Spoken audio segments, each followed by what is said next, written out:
This is a Polar Star podcast.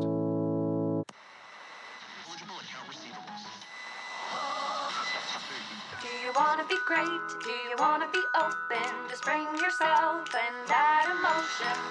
'Cause it's two girls talking about stuff they don't give a fuck about. Two girls talking about stuff. The Great Open Podcast with Kari and Luna. Welcome to the Great Open Podcast, Oh my goodness. episode 5. Look Howdy. alive. Look alive. This is episode 5. Sure is. Here we are. This is very... We have enough Exciting. episodes to count on one whole hand. Oh, well, yes. That is most If you're people- lucky enough to have 5 digits. I know. Let's not... Yeah. Okay. Should I have my sleeves rolled down or up? Up. Like down? What do you think, audience? This is the content that our fans come for. I mean, should I, you know, the question always is like, could I start an OnlyFans page and would it be this kind of stuff? Like our This friend, is the kind of stuff it would be, definitely. our friend Dana, who's been on the podcast, if you've been paying attention. Are you going to out her about her OnlyFans She wants page? to have an OnlyFans page, excuse me, that is her taking off her compression socks at the end of working a long shift. Ugh. Do you guys know what compression socks are? My out there in the mother world? loves them. I hate them Really? with a passion. Can you tell us the story? Because I don't know this story. I'm your best friend and I don't know your compression sock Really? story. Your friend Dana lent me a pair of compression socks because she rants and raves about them and wants to make an OnlyFans. How is she my friend now that we're talking about? You just introduced her Okay. that way. All right. She lent me a pair of compression socks Mm-hmm. because I was working on my feet all day. And she was like, it's going to make all the blood flow. You're going to feel like you're having just a particularly enlightened day if you wear them. Mm-hmm. And I what can feel happened it. was I felt particularly constricted and like, like my blood could not make it from my thighs to my shins. And it was effing up my whole day. Did you and feel heated, like overall, like too hot or constrained? I just felt, I felt Yeah. very, very constricted. Like, Wow. like, you know, when you're wearing a hair tie around your wrist for too long, you like start to feel like Yeah, your you're- hand you're turns losing. green. Yeah, that's how it felt on my entire second bottom half of my legs. Oh wow. Did you take them off midday I took them off midday, and and went sockless? you know what? I brought a backup pair of Oh, socks. you're so good. You're so smart. That's how much faith I have in Dana's sock Dana's fashion. compression socks. Anyway, Oh, we're very compression grateful socks. for all of you who are listening to the Great Open Podcast, episode 5. We really are. We have put a lot of work into these 5 episodes, and we hope you really enjoyed the variety and the breadth of wisdom that we brought your way. Mm-hmm. And we're really excited for this episode that we're about to share with you. We sure are. Our guest for episode 5 is none other than Jerry Edwards, a.k.a. Do you mean Genius Black? Genius Black is here with us, and he is an incredible artist, musician, rapper, producer, engineer. Don't forget manifester, collector of crystals, Fuck yeah. Mm-hmm. great voiced human. Incredible voice, should be hired as a voiceover actor in any Truly should things be. that are happening around Portland. I would listen to him narrate my grocery list, you Well, know. he should. We Yeah. should tell him to do that. He's also the host of the Black Owned Maine Podcast and the co-creator of Black Owned Maine, which is on Instagram. You can find them At there. Black Owned Maine. Black Owned Maine. He works alongside his other co-creator, Rose Barboza of Black Owned Maine. And together they launched this incredible project right after after the it's hard to talk about because we were just joking around, but the murder of George Floyd and the protests that lit up across the country, and the movement that has been going on for for a long time now, but that A the world is waking up reignition to. of the civil rights um, movement Yeah, that it's we're happening. all living in. And we met him under just incredible circumstances, and we're so happy We to met him at a protest after 1 a.m. back in June, and it combines really profound. The story, combines really profound elements and also very superficial white girl elements. And you'll just have to listen to the podcast to hear it.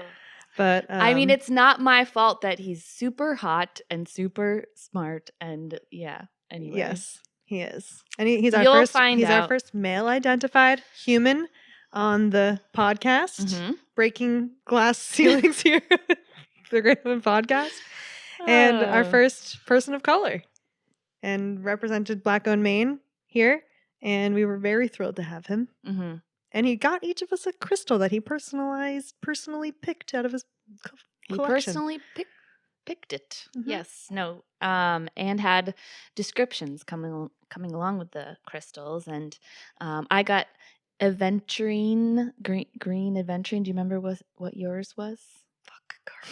I didn't mean to put you on the spot, but my favorite moment in the re-listening to the podcast, I was like at work and listening, and the moment where I was like, "Oh my gosh, your crystal looks like the inside of a jawbreaker," but it had like weird sides, and like a jawbreaker is supposed to be even because like your mouth's supposed to be even, and you're like, "Ew, is that what your jawbreaker looks like?" And then one of you, I think Jerry or you made like, or me, one of us made like a weird slurping sound, and it was cute. Yeah, it was a good you moment. so much drool and like white powder after you eat a jawbreaker. Have you ever actually gotten through a whole jawbreaker? I think I have, yeah. Have you? I think I might have always maybe given up. You just end up chomping on them. Yeah. I mean, by that point, I think it's fine. Yeah. But anyone else relate to the white powder around your mouth? Very like not beautiful color of the inside of your mouth after that. Jawbreakers are like really bizarre. You have to be alone. You can't like have a conversation with anybody else while you have a jawbreaker. It's just you and like cartoons and a jawbreaker, and then that's it. They're huge. That's why they're called jawbreakers, probably. I just realized that. You just realized why a jawbreaker is called a jawbreaker? Just in this Potentially. moment. I knew it once, but all right, forgot. You've seen it here, folks. Yes. We are very excited to give you this episode. We would love to thank our sponsors, Big Fred Smut Collection. You got to go DM your email at Big Fred Smut on Instagram, and you'll get free weekly smut sent to your email, an animated dirty drawing. Great combined with some conversation fun starters. Yeah, it's just really fun art. You can sign up for a paid subscription as well and get a little novel. She corrected me. I called it zine once, and she said, "That's a novel." Oh, I called it a zine too. Okay, thank you for correcting us, Kirsten. Yeah, you got a novel sent to you once a week. A navel for your navel. And yeah, it's quite profound and sophisticated, and just like us, but with a lot of nudity. You're gonna love it. That's at Big Fred Smut on Instagram. We also have to thank Polar Star Podcast, where this building is, where this studio is, and we have to thank our producer Lee. Hari and I are dressed in all black today because we are mourning / celebrating the end of 2020 because this will be our last episode released this year. So we are in mourning for the year 2020. Sure. Yeah. It's not over yet, though. I have a lot of things that I'm looking forward to. It's not over yet. I'm looking forward to hopefully getting going into the forest and gathering some pine boughs and berries and decorating my home with them. And listening to some jingle bells. Oh, yeah. Yeah. And hark the heralds. And by the way, if anyone is watching this or listening to this and needs a singing telegram from myself, Luna, and maybe our friend Dana, and who knows, other singing sirens, Mhm. we do that as well. Yes, we're available for hire to come carol at your door if you need that this season. If you need and aren't help. being able to get that by regular carolers. If you aren't being able to help out yourself. Yeah, give us a shout at the Great Open Podcast at gmail.com and we will Mhm. promptly respond to you. And we also can do singing telegrams that are customized to whatever you need. If you need to divorce your husband, we can Mhm. write you him a happy divorce song and, love Marion or whatever. I've left you for Gail. Yeah, go Marion. Go Marion. Congrats. But yeah, so we have so much to be thankful for this year. It's been a year of absolute utter wild insanity and a lot of lives to mourn and a lot of personal growth for everyone who's left on planet Earth. Mm. And god damn. God damn. You have a way of wording things, Luna. Yes, no, yeah. Holy cow. Yeah. I guess I didn't fully realize that I was going to be encapsulating 2020. I didn't either. No, but I'm grateful for this opportunity and grateful to you for tennis whacking the ball Your turn. over to my side. Well, folks, a lot has happened. We both lost our jobs and we have had new and different relationships, and we've gotten new jobs, and we have had roommates move in and roommates move out, and we've learned how to go to bed earlier than we were before. All of this is true. But also accepting that I don't know, just learning how to cook for yourself and Mhm. things like that. Showing up for causes greater than ourselves. Small lives. Yeah. Mm-hmm. And I really feel like a new sense of depth because the whole world has sort of suffered that we're all in this club together. And it's like more empathy and compassion being thrown around Mm-hmm. more generously these days. So that's kind of a cool side effect. One can but- hope. There still is a lot of work to do in that department. Yes, I know. True. Always, forever, eternally work. Mm-hmm. And but I am excited for a new date to write on my checkbook. It'll be a cool New Year's Day. 2021. A lot to new look forward president. to. Yes. It'll be a different year. It will just not be the same. There's no way it'll be the same. So there's that. Well, I'm so excited about what 2021 is going to bring to you and to me and to us. Yes, and me to too. all, all of us. Yes, keep an eye out for the Great Open Podcast in 2021 Mm-hmm. and the Great Open Mic. You never know if that'll be just right in Monument Square or back at Empire Live Music and Oops Comedy. Who knows? Yeah, we are going. All we know is that Kari and Luna are not going anywhere, and we are going to continue to bring you creative projects no matter what. And we love you all. We love you so much. Please write an email to us. Any letters, questions, ideas for our next episode or next Any project. Period. We're here for it. The Great Open Podcast at gmail.com or on Instagram at The Great Open Podcast. Hey. And enjoy this episode with Genius Black. Jerry Edwards. Welcome, Genius Black. Hey, what's Welcome. happening? In the house. So happy to have you here. I'm happy to be here. It's almost like you knew that we had a blue background because your shirt just pops. It I'm not looks gonna so lie, good. I love this outfit. However, I was like, I think I'm gonna wear this outfit because of the background. Well, you always wear the blue shades. Oh yeah. It's your thing. Oh yeah. Yeah. Uh-huh. Yeah. They I love look blue. great. Thank Well, you. blue is my favorite color too. For real? Yes, for real. Okay. Did you get Good. me a blue crystal? We'll talk about the crystals in a moment. We're going to talk about the crystals later. Yeah. Well, thank I'm you just so saying. much for being here. Really Yes. appreciate it. This is Jerry or Genius Black. Goes by either of them. Yeah.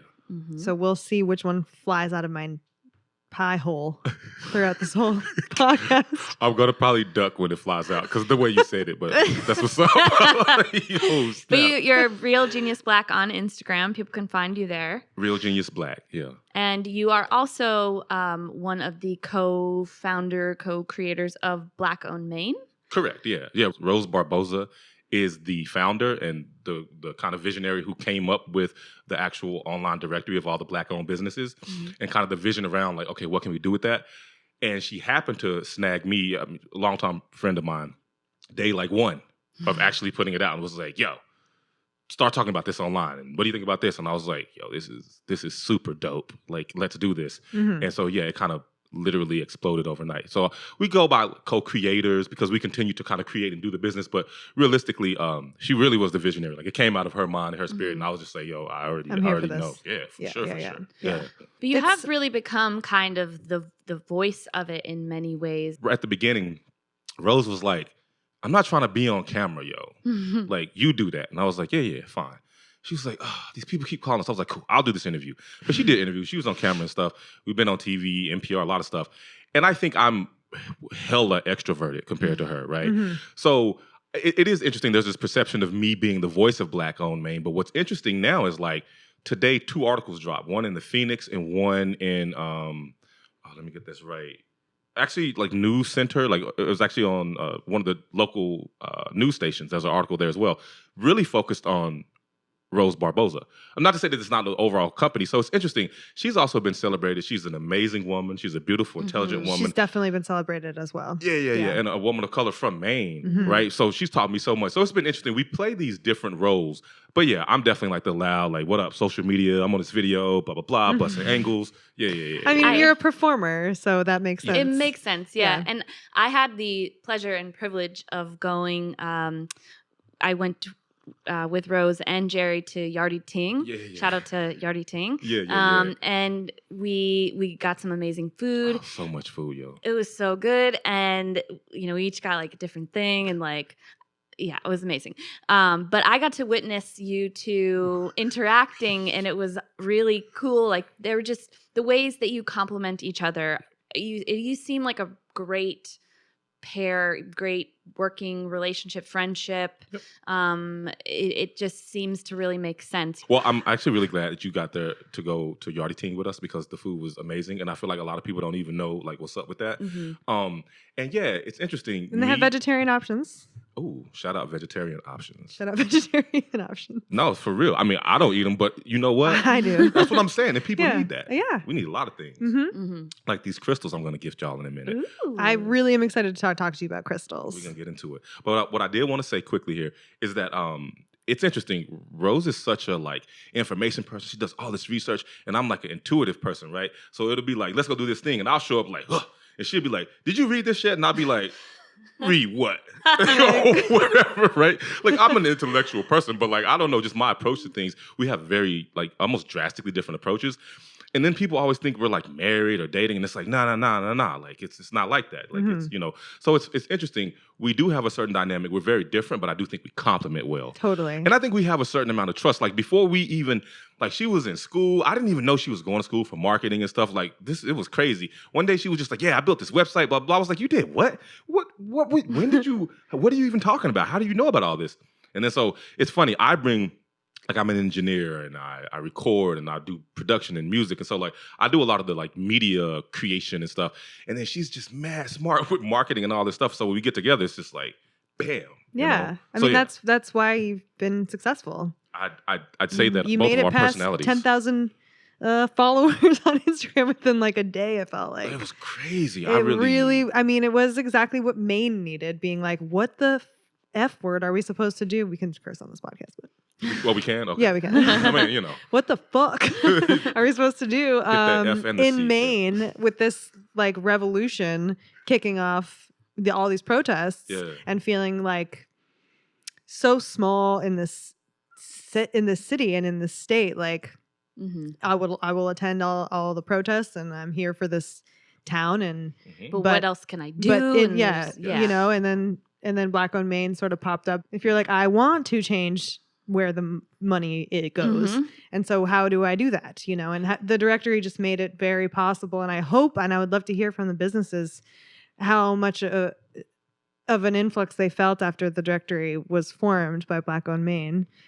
We've actually had multiple businesses who hit us up, and I think at first it was kind of like, I don't really know what's happening, but I'm busier. Like, I'm not really sure. And then you have people follow up like, yeah, no.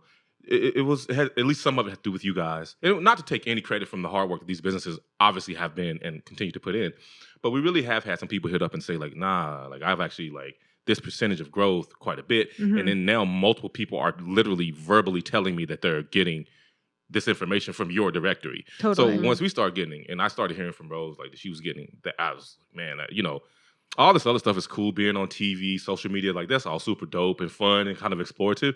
But like when the businesses like literally start to tell you like I'm making more money, like I'm able to have more of what I need, And the other thing just got chills.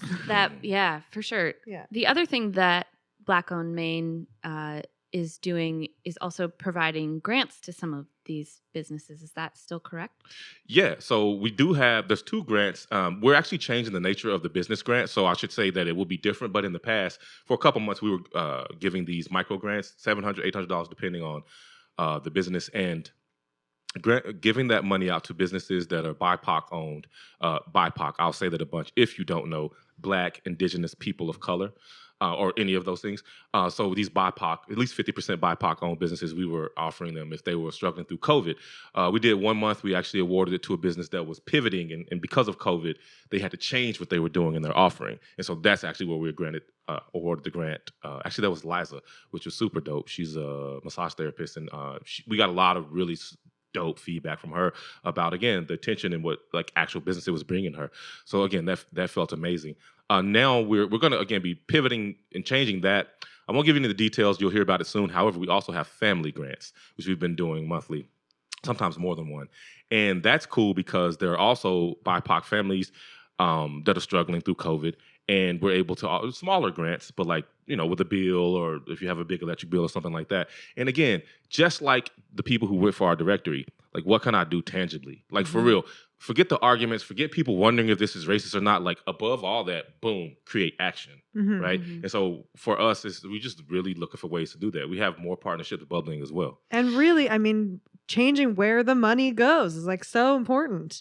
And so just giving people money is huge. Like you can talk whatever talk you want, but give your money to people who like haven't had these leg ups that the white people have had their whole existence. Yeah. So, I mean, I just think that now I think that's how the conversation has sort of changed in the most recent just awareness boost in this culture. And people are just like, I want to help. How can I help? My mom's like Venmoing the people she talks to who are the representatives at AT&T, and she's like, are you a person of color? If she can tell from their voice. Oh, wow. And she's like, can I give you money? Oh, okay. That's cringy, Mom. I was like, well, all right. But I'm just saying, like, people, and she's in Vermont, so we're talking about these like super white places, and people are like, I just want to help, and it is cringy, and it's also like, it's action. It's cute, and it's well intentioned, and it's action. Exactly. It's like I this is a small thing I can do, but at least I know where my money's going, and there's a lot of scary places to send your money to that you're like, who knows if this is gonna do the thing I hope it does. Yeah. So can businesses donate to Black Owned Maine to provide grant money for you to be able to disperse? Yeah. You can donate to Black Owned Maine a couple of different ways. I think the best way right now is through our fiscal sponsor, which is Creative Portland. So we get like disbursements from them, and so if you want to donate, because it's also tax deductible for the giver, which is pretty cool. I mean, you can just walk to me on the street and give me some money if you really want to, but like that's not the best way. Just saying. So through Creative Portland, that's tax deductible funds. And I would say, a little or a lot, like whatever. Because first of all, we have a couple things that we're doing. One thing that we're working on right now is basically funding the grant so that like for multiple months, it's already taken care of. I don't want to be scrambling every month to figure out the next $1,000. Like, you know what I mean? Mm-hmm. So that's part of what we're working on. So yeah, we can definitely use the funds. You know, we're big on also kind of showing people what we're doing. I think there's other organizations out here who maybe don't, I don't know, maybe they're not transparent enough or whatever, and I just don't think people focus on them enough. We definitely are like out here in the community and like people can see us. I think that makes a difference. Mm-hmm. Like you said, you don't know where the money's going per se. This concept of voting with your dollars, I believe, is very powerful, like maybe even more powerful than other types of votes. But you gotta, if you can see what's happening, you can see results, that makes you feel better. It makes you want to maybe give more or tell people, you know. So Totally. I think we do a good job of kind of showcasing. But yeah, through Creative Portland, that's how you can donate funds to us. We're also gonna have Please some donate. fundraisers. Yeah. Oh, we're Anyone also listening? we're gonna release merch. It's gonna be super duper dope. Haven't you had some merch? We've had a bit of merch. Yes. A smattering, a little Haven't smidge. you had a Smattering of smattering merch. Yeah. Yeah, but we got more merch. A large A large smattering. smattering. Okay, we can get away from this Okay. smattering. Both of you. But it's a good word. Yeah. That's very exciting. So will that be available? How can people get their Black Owned Maine merch? Well, just I think follow Black Owned Maine on Instagram and things will be released and information. Mhm. I would say that the followership is key because you want to see beforehand because we might print a bunch of stuff, but we're probably going to do print to order just because that's like a smart thing to do. And so you want to know when it drops because after it drops and you hit me up and be like, nah, Right. it already came out. I still appreciate you, but you can't get it. So you do want to follow us on Instagram, and I would say, and Facebook at Black Owned Maine. I would say that literally we're like a day from, I think, having our first couple. What am I trying to say? Like, you know, like when you test it out. I samples. have the word A-type.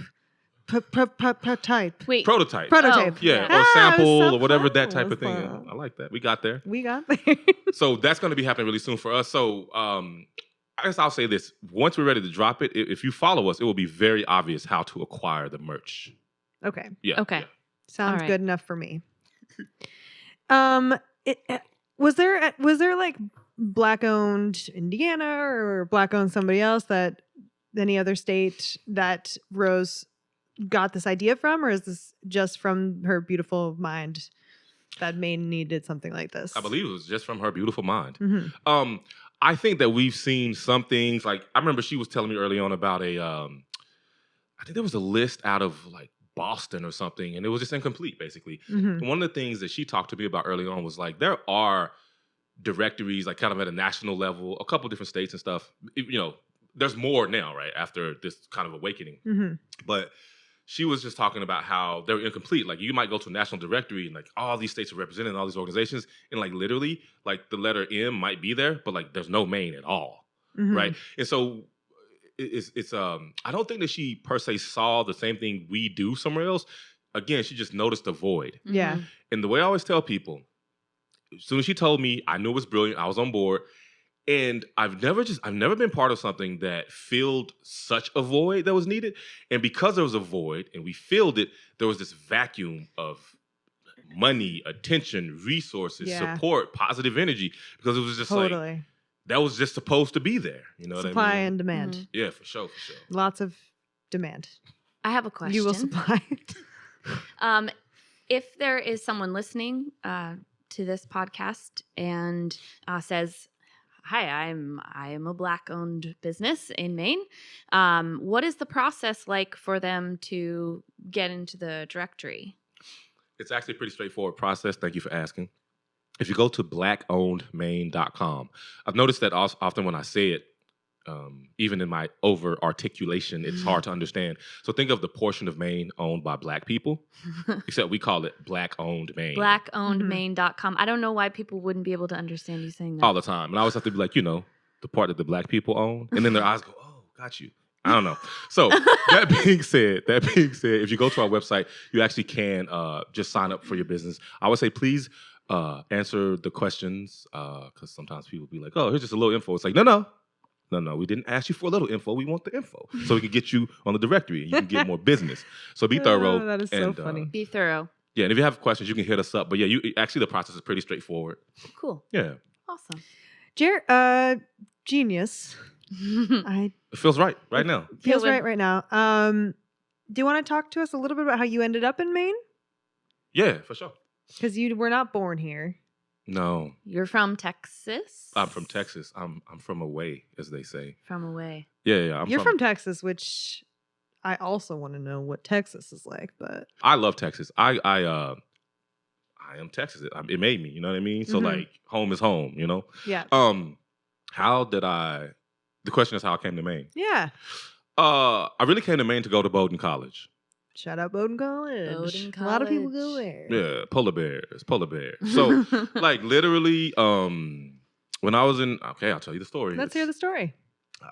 Hopefully, this is a good story. So, I love this girl power. Whenever I, You're the first non-girl identified person coming here. Oh, for real? Oh, yeah. Just, yeah. Shout out. What up? Okay, cool. I still love the girl power here. So, I mean, I'm with that. That being said, so I was like in high school. I was an overachiever. I mean, I don't really know how to say it. Like National Honor Society and a cappella choir, and I had like 2 jobs: football, basketball, track, and honors and AP classes, and blah blah blah blah blah blah. Choir competitions, blah blah blah blah blah. I loved all that. Genius stuff. Yeah, for sure. You said it. Now, I remember that I was boy of the month in September of my senior year, and then I was boy of the year. And Mr. Barry, They call it boy. Well, we were in high school. What would it be, man? You Mr. 17-year-old man. How'd you like a boy of the day? I just Boy like of the idea of like my adult man friend Jerry saying, I was boy of the year. Okay. Even my 14-year-old brother, I'd be like, boy of the year. Yeah. Let's call him. I could imagine having either of you as young sisters, man. and it would be young man of the year. Man of the year. Thank you for the chime in, ladies. So, what? Not at my school. Yeah, see, Young men Texas was whack, raised. obvi. So, Grand Prairie High School, shout out. Shout out. And after I was that, I was boy of the year in September, which happens to be my birthday month. I don't think they knew that, but I was super hyped that month. And then at the end of the year, 9th. are you telling people my 81. birthday? Dang. Oh, yeah. Maybe we shouldn't do that. No, I'm just playing. Virgo. Shout out. Shout out. So at the end of the year when they did name me boy of the year, I got a $1,000 scholarship from the Rotary clubs. Most money I had ever seen. Shit was super dope. Now, that being said, doing all this stuff, and that year I had been applying to colleges. I used like collegeboard.com and a couple different things, and I was like really heavily recruited. I did have good grades. You were talking about, I guess that was the pre-talk, I guess. So anyway, yeah, I did really good at school, and I did extracurriculars and blah blah blah. And I used to get a lot of mail from colleges. And like my mama will vouch for this. Like seriously, I used to get stuff from like Puerto Rico, from like England, from all over the United States or whatever. I'm like, I don't even know, how do these people even know who I am? And I used to get so much mail. I had boiled it down to like Tulane University in like Louisiana, UT Austin, University of Miami, like the Hurricanes, and like I don't know, like Syracuse. They had a really dope engineering program at the time, and I fancied myself moving into the engineering vibes, right? And so I used to get all this mail, and I got so tired of it. Like legit, I threw away multiple giant black trash bags of all the materials that they would send. When you got accepted? No, just in general, day after day after day after day. Okay. And I was like, yo, this is crazy. And so I told my mama one day, I was like, don't give me any mail unless it's from these schools. Because, like, this is crazy. I don't even have time to read through all this. Because I was still in school and doing all of this stuff, right? My mom was like, okay. And so that's what she would do. That's when we throw away these trash bags. And I would correspond back and forth with the actual schools that I, quote unquote, cared about, right? One day, I come home from, I want to say it was basketball practice. I don't think it was football. And I was tired. And I was going to sit down. Y'all going to think this is funny? I swear, I think I was going to watch Power Rangers. Even in high school, whatever. Power Rangers was dope. Act like it wasn't. Anyway. Shout out to Power Rangers. Thank you. They had a Black Ranger, too. Come on. Now, I go home. I'm about to sit down and watch whatever show I was going to watch. I think it was actually Power Rangers. And I used to get this big cup of water, like a big cup, like 5, 6 of these together. And then I would eat 2 packages of ramen noodles most days when I got home from practice because I was depleted, right? And I know ramen noodles are bad. My body's made out of a lot of ramen noodles, so whatever. And then I'm eating that. I was setting that up, and my mom was like, "Hey, God told me to give you this." Whoa. This was like right after I walked in the door. I was about to do my whole noodles and stuff. I was like, "Oh, look at it. Bowdoin College, Brunswick, Maine." Okay, like Maine. That's a state. Okay, it's a state. Bowdoin, like whatever, right? Bowdoin. And I mean, I'm also thinking like my mama just walked up to me and gave me this and said, God told me to give you this. And I realized it's from a college. I already told her don't give me from any other college. So like, I don't know, I'm not going to argue with God. Mm-hmm. So I open it and it's an invitation to this thing called the Bowdoin Invitational. It was like, if you respond to this within the next couple of days, we will send you a plane ticket. We will fly you here and you can stay for 2 nights, 3 days and check out the campus and check out blah, blah, blah. And I was like, what? I've never been on a plane. I've rarely been out of Texas. Y'all gonna pay for it. I get out of class and it's legit. Dunzo. My gosh. Done. And so I responded. They sent me a ticket. And I can tell you that it's funny, later, I realized that the Bowdoin Invitational, and I don't want, I'm not trying to be negative towards Bowdoin or anybody because I believe there's a lot of good intentions. But back then, like this was like their first like push for diversity, which at Bowdoin, I want to say this, at least back then, I can't speak for now. There was no quotas. I know a lot of people get, quotas of black people. And it wasn't that. Mm-hmm. It was a pledge to look far and wide for super talented people, but to look in places they didn't historically look, right? I guess I was one of those people. And so they flew me up there. And then I realized, like, because there was people of color there from like the city. I met these like Cape Verdean girls and all that. I was like, man, what's up? Bowdoin is what's up, right? And then when I went there, I was like, yo, where's all them people? Wow. Doing so you met the Invitational, they bring all the people of color at the same time. You met all the diversity at the meet and greet thing? I mean, yeah. And or most of it. Was that a big reason why you decided to go there? Thinking it was going to be more diverse than it was? I believe that I probably had a not completely accurate vision of what it would look like. But I have to say, and I'm actually glad you just asked me this, Luna. Seriously, I went there because I was surrounded by brilliant people. The white kids, the black kids, whatever. The conversation we had at lunch and dinner, I was like, yo, this is where I need to be. My roommate, I was staying in this like Kim Free house. This tall, lanky dude, I don't remember his name. If he remembers me, shout out, you know. But he was so nice to me. What's a Kim Free house? Oh, there were like houses on the campus at Bowdoin where people just, you know, get really drunk and whatever all the time. Then there's ones where like there's no alcohol allowed or drugs at all. Like a dry and that's house. Kim Free? A dry house. Okay, yeah, okay. Or whatever they might, you know what I mean? And so that's where I stayed. And he was just so cool and so thoughtful. And I remember I was like, Dad, you just like hosted me up in your room. You don't even know me. I could just like beat you up. No, not for real. But I mean, I could. So it was just like, for me, all the vibes put together, a couple like people I bumped into that worked at on the campus and stuff. That's why I was comfortable. Now I can tell you this one thing about me, and I think we've talked about this before. Like I'm the kind of person, like unlike some other people in my life, maybe even people in my family, like I might be brown, but I don't. I'm very cool around whoever. I'm not trying to talk down on anybody.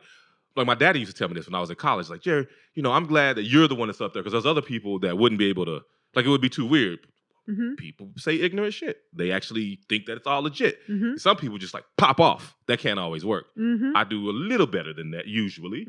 And so for me, I think that, yeah, it was just a little bit, I was a little fooled by the mirage of all the people of color.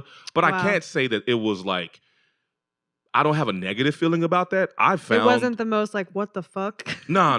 Yeah, I could see like it could have been, but like nah. Like I'm Gucci. Like you're adaptable. Yeah. And I found what I realized is that the environment was good for me, and that's what I And you didn't have a negative experience, so it wasn't bad. Correct. I guess it could have been a mirage, or it could have been what's the word? A mirage. It could have been a mirage, and then. Had it been a horrible experience, you probably would have felt differently. But I'd say so. Yeah. But I mean, I definitely had some tough moments, had some learnable moments. I had to learn about some people. A lot of people had to learn about me. So that also happened. But again, I consider that all growth. Like I guarantee you, I'm better off for my time at Bowdoin College, not just because I studied and wrote a lot, which I also did do. Yeah. Cool. Well, I mean, Maine Glad you're here. is lucky to have you for sure, and we're lucky to know you. Right on. For sure. I wanted to congratulate you. We wanted to congratulate you on your recent EP called Pharaohs Recipe.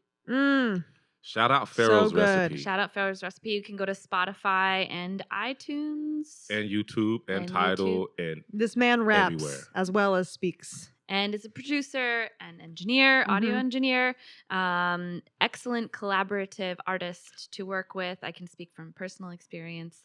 And I think that's another thing that we just wanted to talk about is just how, Black Owned Maine is amazing, so exciting. The podcast, you're clearly a natural. If anyone listens to the podcast, you're so fucking smart and cool. And, you just have so much, you're such a dynamic personality. But Thank you. But you've been doing the music thing for a while, and that has not stopped, and you're still going. Yeah. So I'm like 3 or 4 people in one. Like, I'm not like maybe mad. More than that. Yeah, maybe more. One of the things I do is that I create musical vibrations. I capture musical vibrations, and I collaborate and synergize with people. And those things are very, very important with me. And like I first started going to an actual like professional studio when I was like 15, 16. Yo, shout out Ghetto House Studios in Dallas, Texas. DJ Norby, DJ Lil Norby. They're legends out there. I was talking to the homie Norby a couple years ago, and he was like, yo, you're one of my proteges. And I was like, I really am. Like, when I was 15, 16, when I was young, I'm in the studio with these grown men, but they could see that we had some talent. So, like, they would give us some studio time. That's the first, like, I use Logic Pro. I love that. I can swim around in Logic to make music now. But back then, I had no clue. That's the first studio I ever saw that program.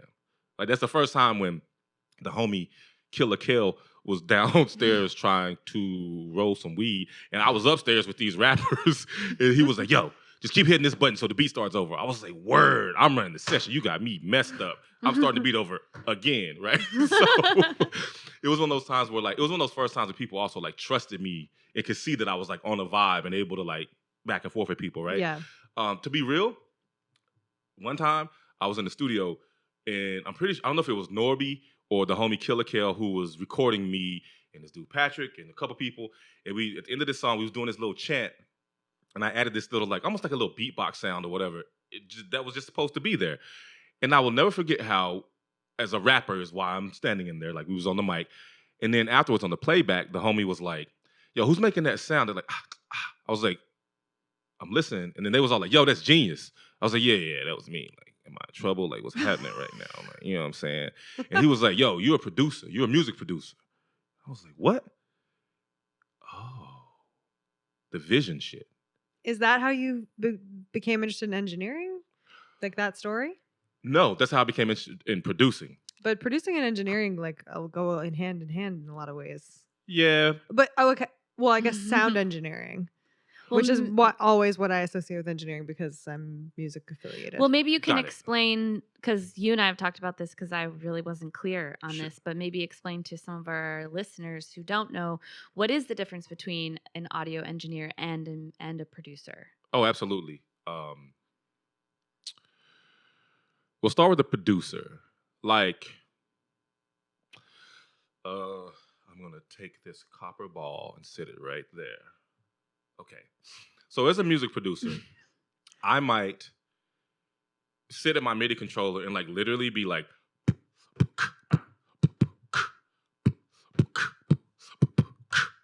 right? Like, I play that. And then I play doom, doom, doom, doom.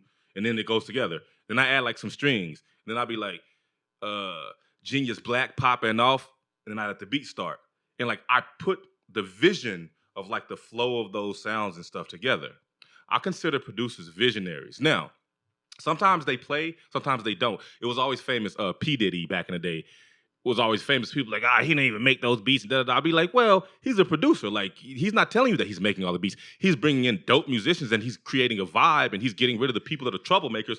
Because you know how, like, when you're doing this, there's someone who helps maintain things, right? Mm-hmm. Like Lee?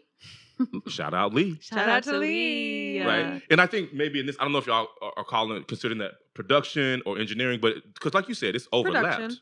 Right? Production. Yeah, right. But to put this together and make the layers work, you got to produce, right? Both.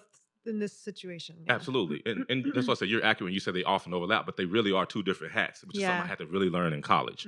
And so, again, so physically making the music or like, Kari has an idea and then I might direct her to like shape it differently. And then we're all like, woo, that's it.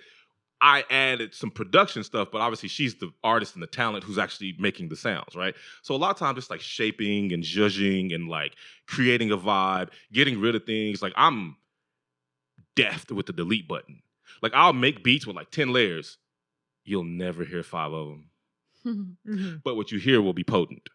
You feel what I'm saying? Like that boil down process. That's production talk. Engineering talk.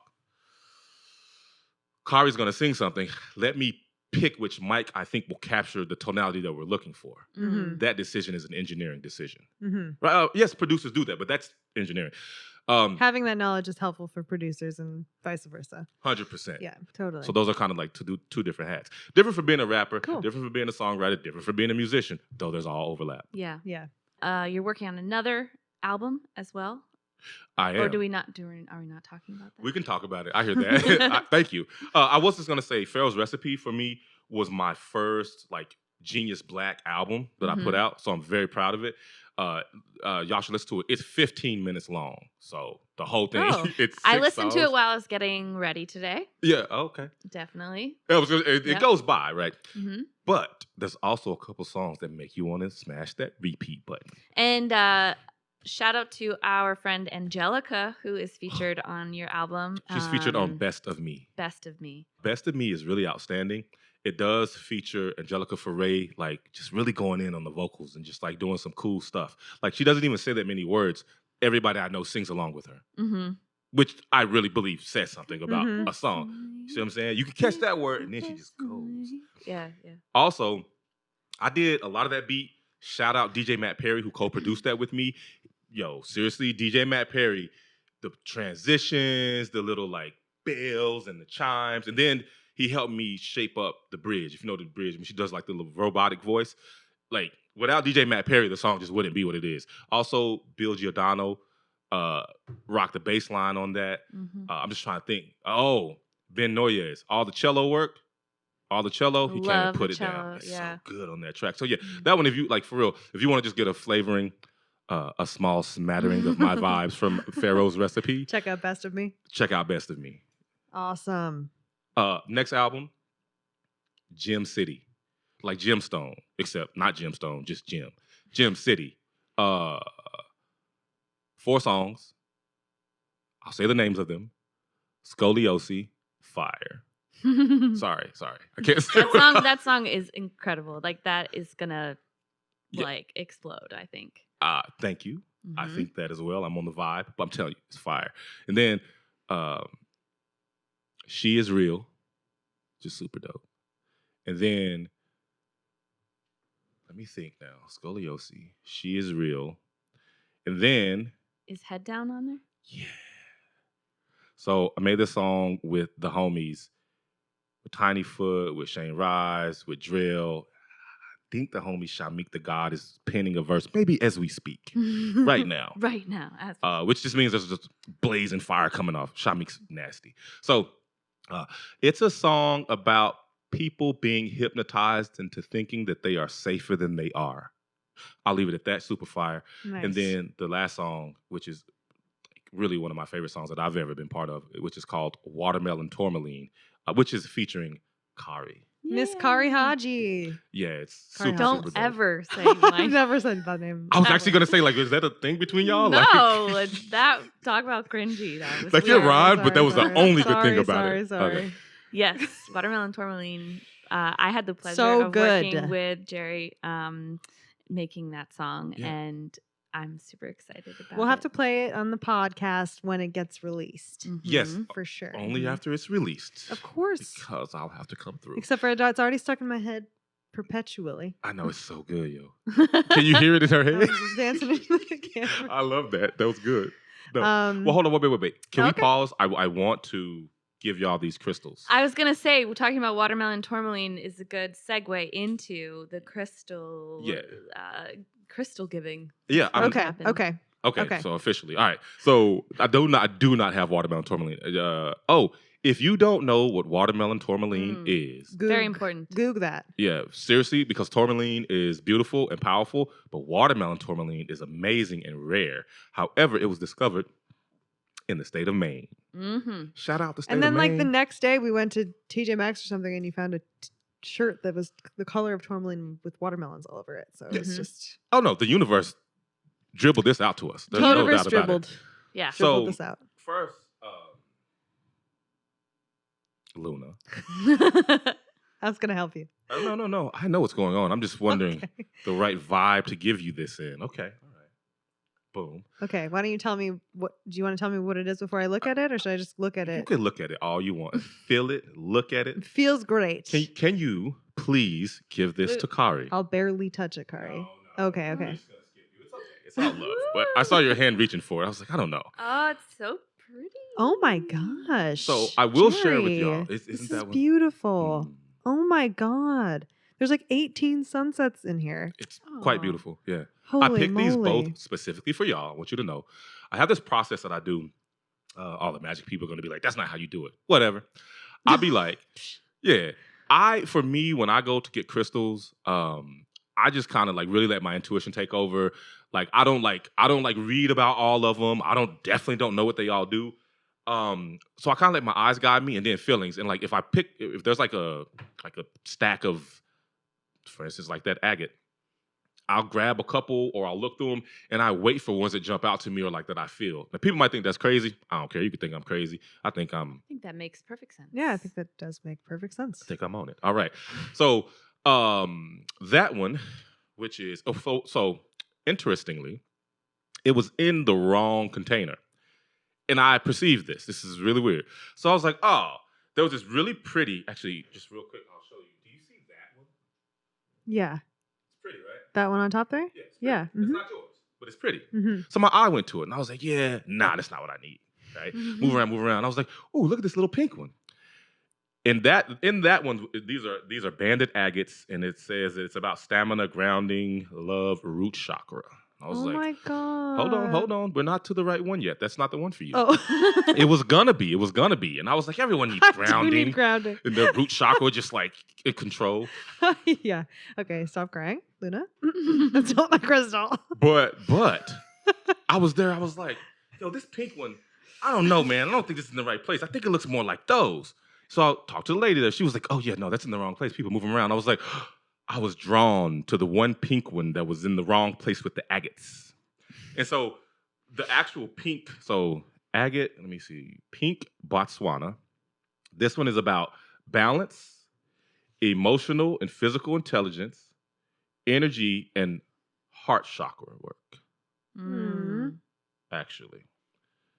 So that's the one. What is it? What kind of agate? It's a pink, I think it says pink Botswana. I think it's a pink agate. Maybe it did Is come it from Botswana? Botswana. I would imagine so, because I don't know why else they would put their name on it. It's probably from there. Yeah, I'm gonna go That's back. so perfect and beautiful for me, Jerry. Balance. Thank you so much. Thank you Aw. for saying that, and you're very welcome. It's so gorgeous. It's my favorite rock now. May I look For at real, it? it's so pretty. Kari, she's touching it. Oh my gosh, that is gorgeous. It reminds me of when you suck a jawbreaker all the way down to the core. Of course it does. Except Of course for, it are does. yours misshapen like this? Yeah, because she's the most uneven. That was a good soundbite for the podcast. Yeah. You can replay that. You can snap that out, replay it. I might put it in the beat. Okay. Slow mo. So we're gonna move on. I'm glad that you like it, and it's very, very pretty. Seriously, It's gorgeous. I was looking at it. I was like, "That's the one." Mm. All right, It's so thoughtful. Thank you so much. you're welcome.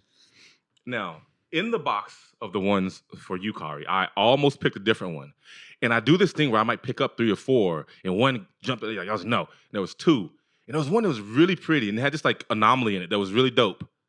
It wasn't the one. Mm. That's the one. This is the one. So this is aventurine. Aventurine. Yeah, green aventurine.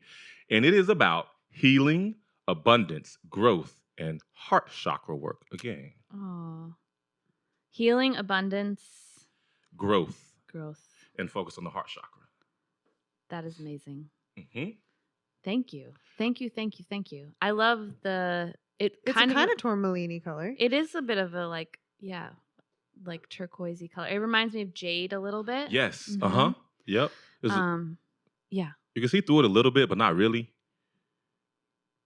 Yeah. It's beautiful. Thank you so much. You're welcome. I really want to tell the story of how the first time I met you, because I think it's such a great story. Okay. Do you want me to tell it, or are you going to tell it? I would like to both share. No, this is fine. I'm curious. I'm like, I want to know your version. I know. Because I know what I was doing. I was in the police's faces where I was. Like, I was in the whole vibe. All right. So quite honestly, I'll just tell the story if that's okay with you guys. And then you'll, because you weren't there, Kari. I wasn't even there. But it all was about Kari. She was definitely the center of attention for a while. Yeah. Even though she wasn't there. Basically, Kari and Jerry matched on a dating app. And Kari had been like, oh, check this guy out and look at these pictures. And I was like, oh, he's super cute. Blah, blah, blah. We're both hot. Freckles. Yeah. Look at all the freckles. And anyway, so basically we went to a protest. Yeah. And it was super late night. It was the scary late night one. Yeah. And so it was very late at night. And Kari had already gone home. It was probably 1 a.m.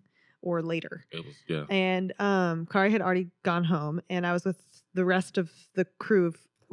We were with our girlfriends, and we were leaving the protest because we had been on the front lines, and then we sort of walked out of the main crowd because we were exiting, and we were like, it's after 1 a.m. Like, this is also kind of getting scary. It like, was pretty intense. We were watching like police from all the other towns had they would call for reinforcements. So like we saw people were getting like the circle of Maine protesters were getting closed in on. Yeah. And it was getting really real and really kind of scary. And so we decided to leave. And then we were like, where's Kari? Has anyone seen Kari? Well, because it was so intense, and I left as like the police were advancing towards the building that's across the street from the police station. Mm-hmm. And like it was, tear gas, like all kinds of, just if I hadn't moved from where I was, like I would have been trampled or something by this like line of police. Yeah. And the desperation was getting scary, like because late night, I just felt like there was. But basically, tensions were high, and the police were also being super aggressive. We can just say, they pushed all the protesters aggressive. down towards the water, and it was, it was just getting really scary. But also, not to hate the police. I'm just saying, I know what was happening. Like, it wasn't just like, we're just the police and they're freaking us out. No, and because they called for so many reinforcements, I was like, okay. And we were standing right in the front, and I liked, we were there for hours, and then, But you didn't know I had left. I didn't know you had left, and that's the point. Yeah. And so I had been like, has anyone seen Kari? Is Kari gone? And somebody knew, and they were like, oh, Kari left, and she went home. But we'd said your name a whole bunch of times, Kari, and then all of a sudden this booming voice was like, did someone say Kari? Oh my god! And I was like, yeah, like I did. And then Jerry showed up. And I recognized him from the dating app, and I guess that you guys had known that each other was going to be at the protest, but hadn't actually linked up.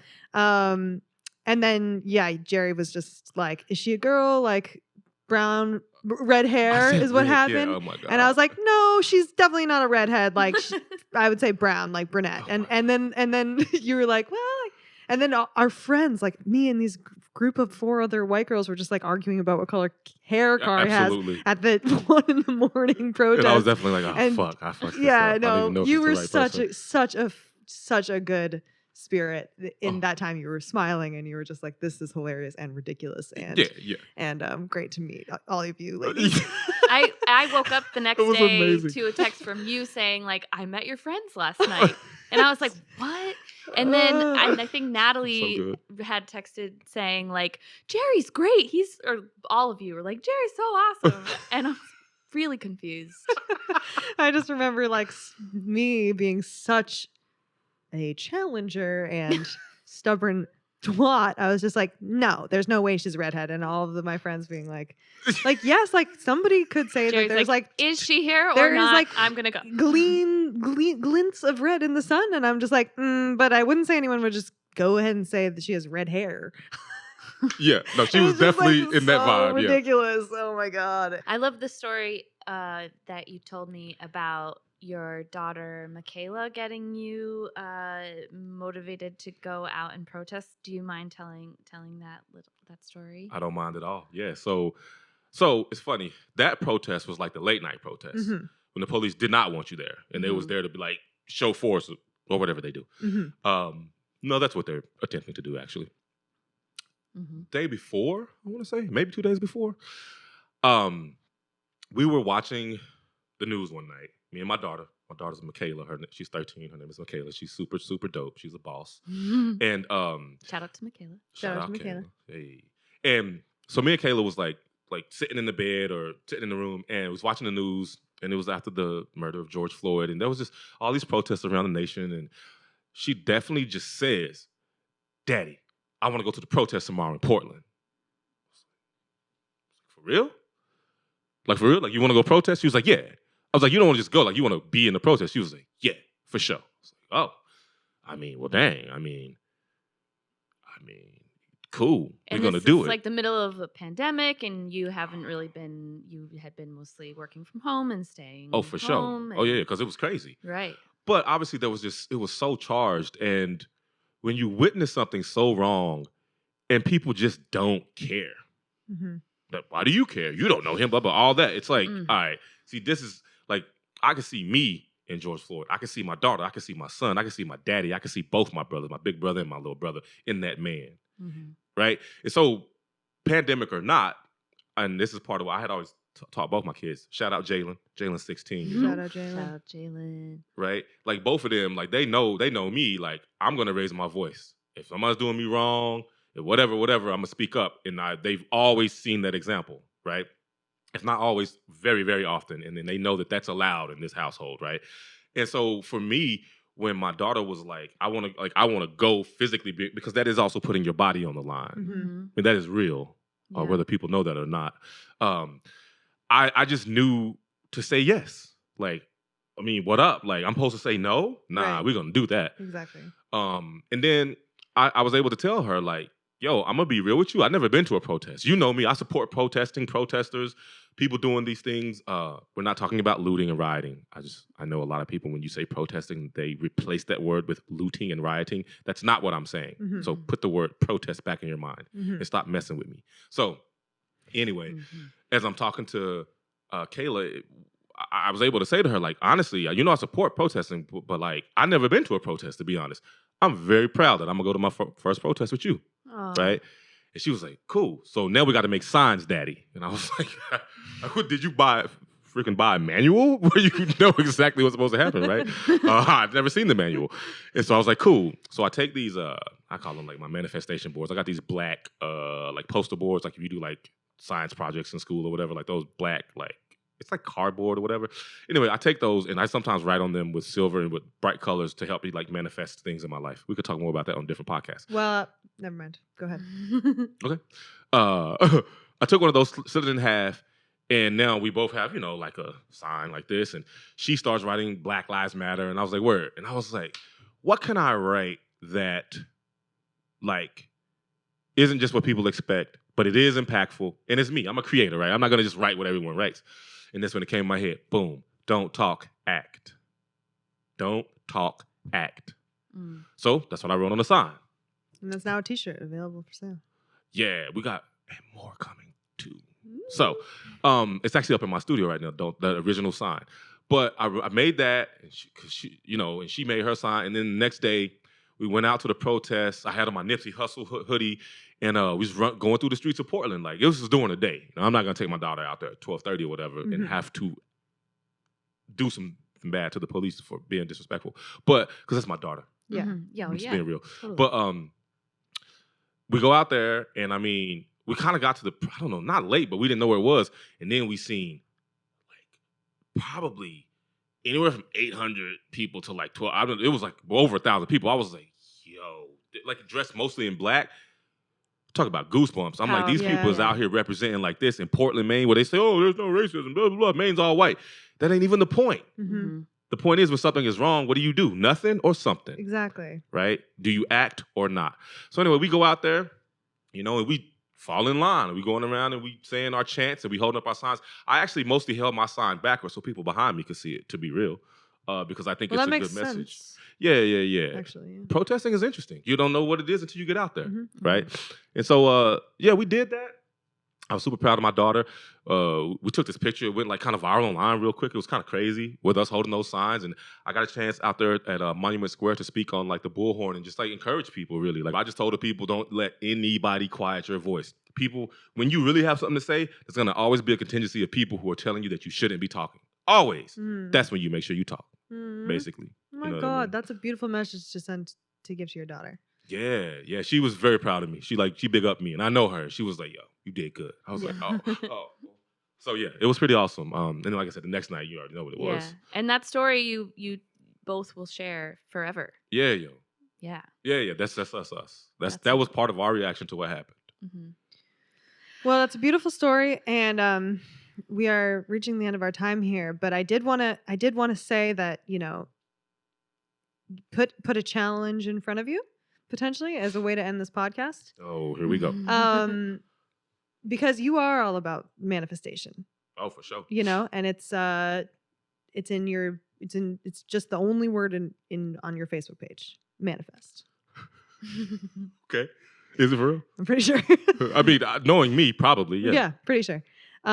So, and we all would like to manifest what we want in life, right? Yeah. And if you've dedicated kind of your whole vibe, if I may, to sort of manifesting what you want. Yeah, yo. So if we wanted to, and if we and all of our audience wanted to endeavor to start manifesting what we want, could you give a lesson in 5 sentences of how to manifest? Damn. Or one minute or so. Like I won't limit your sentences. That's weird, but... Believe in yourself. As the first. Okay. Were you writing this down? I guess I'm just going to go back and listen. I'm going to write it down. I really mean that, though. Believe in yourself. I don't mean like what people tell you to do or what people tell you should. I'm literally saying believe in yourself. Is believe in yourself the same as trust yourself? Yes. Okay. Yeah. The only way I would say it's different is that even if you make mistakes, you might feel like, I can't trust my decision making. And I can kind of understand that you want to maybe do better making decisions next time. But that shouldn't shake the belief in yourself. Right. You can't control everything. Right. Yeah. So when there's self-belief, self-trust, I mean, it's close, but you see what I'm saying? It's a little different. But yeah, ultimately, once you really learn to believe in yourself, then you do trust yourself, even if you make mistakes. Yeah. That would be one. That's the first thing. Also, manifesting is not about like wishing or wanting. It is neither of those things. It is knowing. That that's really what it is. Like knowing not necessarily that you know what the outcome of something is going to be. Right. That's true. But knowing that your mission is true, kind of, or that your desire for it is true.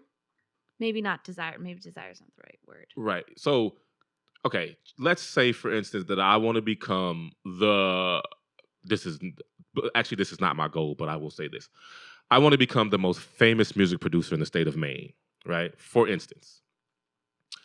Well, I don't want that.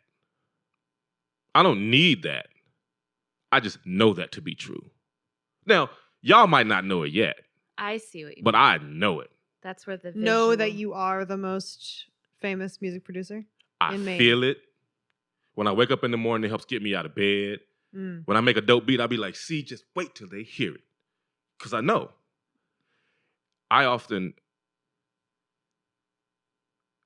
When we release some merch, one of Or I'm going to say this. We can edit anything out. I was like, Rose might beat me up, so I'll tell you. We're going to make a shirt, and what it will say is, I am manifestation. Because like, when you're like in manifestation mode and it's like bubbling and popping, you're not like, you don't separate yourself from the outcome, right? Like you're like, again, not a desire, not need, not want. It's none of that. I am that. And I learned this too. Practice feeling the feeling of it before it happens. So this is, all right, so check this out. This is if we're giving a lesson, This is some real energetic shit. Yeah. Like, imagine, ooh, Genius Black. I'm just like the dopest producer in the state of Maine. I'm famous. I'm getting money. People hit me up. I can't even respond to all my texts. That's pretty dope. I like how that feels. It makes me a little warm back here and right here. You know what I'm saying? And when I'm falling asleep, it makes me feel dope. And I'm going to sit with that positive vibe as I'm falling asleep. And I'm going to literally feel the feelings of it being true. And many people believe that ushers that reality closer to you in the universe. You're already vibrating a certain frequency. It pulls it towards you. If all you're talking about is like, I got to keep grinding. I'm mad that I'm not the dopest producer in Maine. You won't ever be. Right. Because you're too focused on being upset about not being the dopest producer in Maine. Right? So you have to actually focus on what it is.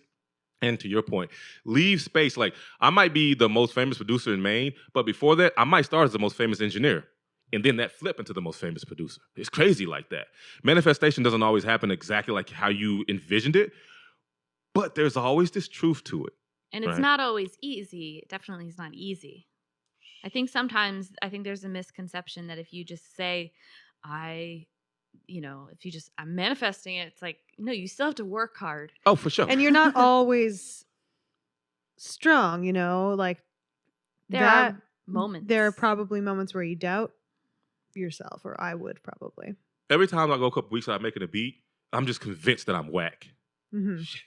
I lost it. I went too long. Then I make a beat and I'm like, yeah, fucking right. Right. But like, seriously, like but you keep doing it. Yeah. That in and out, like that's natural. But in terms of manifestation, it's also like allowing things to happen, like not fighting it from happening, not like trying to slow it down. That's, I know if we have more time, but like really allowing. Also, I'll say this. A concept, me and my dude, Dre Armani, he's an artist out here, part of the whole Gem City collective of amazing artists. And actually on Pharaohs Recipe, there's a song called The City. You can check that out if you want to. And one of the lyrics he says is, I seek blessings, they seek me, trying to get up out these streets. But like me and him was having this whole conversation. And just like man to man, we was at my studio and at my crib and when I used to live in Bedford. And we were just talking about life. And I was like, bro, I'm going to tell you something. Talk about manifesting. I was like, yo, blessings, check this out.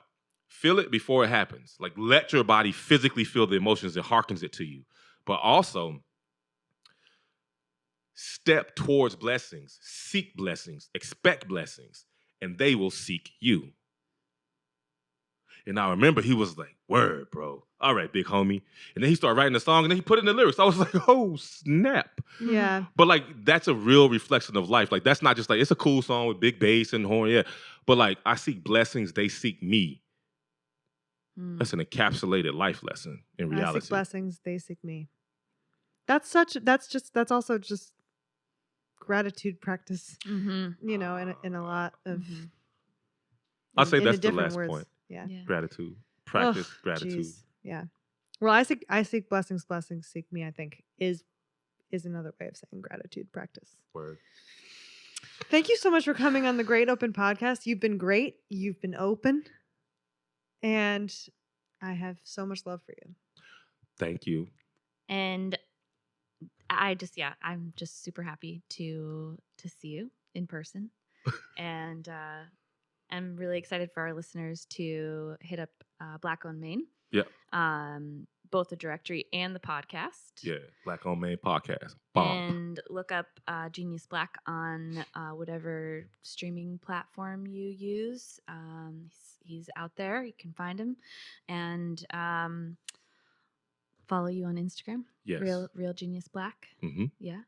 And will we see you again? We hang out again sometime? We can all... Yeah. I mean, Hopefully y'all get other men on here. I'm a man. I'm rocking girl power with y'all. Don't worry. You know what I'm saying? But Genius. yeah, no, I'll definitely come back through. This has been great. This has been fun, and I want to learn more about this gear and everything. So like, yeah, just invite me.